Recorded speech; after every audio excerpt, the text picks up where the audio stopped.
తెలుగుదేశం క్యాడర్‌కి ఒక training centre 'Andhra Jyothi'. ఏ విషయాన్ని అంటే తెలుగుదేశం సానుభూతి పరులు వేరు, క్యాడర్ వేరు. క్యాడర్‌కి ఆళ్ళ సోషల్ మీడియా ద్వారా అదే వాళ్ళకి సంబంధించినటువంటి ఛానల్స్ ద్వారా సమాచారం ఇచ్చేస్తారు.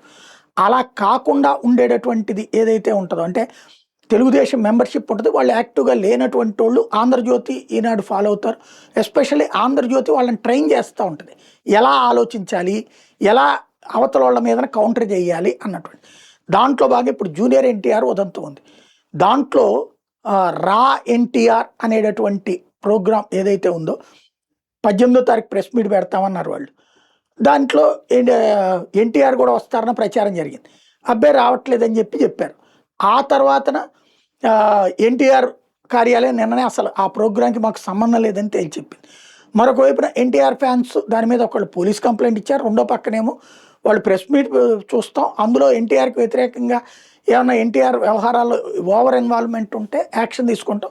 లేకపోతే ఎన్టీఆర్ మీద అభిమానంతో సేవ చేస్తంటే మాకేం అభ్యంతరం లేదని ఎన్టీఆర్ అసోసియేషన్ వాళ్ళు చెప్తున్నారు. బట్ ఇప్పుడు దాన్ని తీసుకొచ్చి వైసీపీకి అంటగట్టింది జ్యోతి. అది వైఎస్ఆర్ కాంగ్రెస్ పార్టీని సృష్టించింది. కూటమిలో విభేదాలు సృష్టించడానికి అన్నటువంటి. పాపం అది ఆ నిర్వాహకులకైనా తెలుసో లేదో తెలీదు.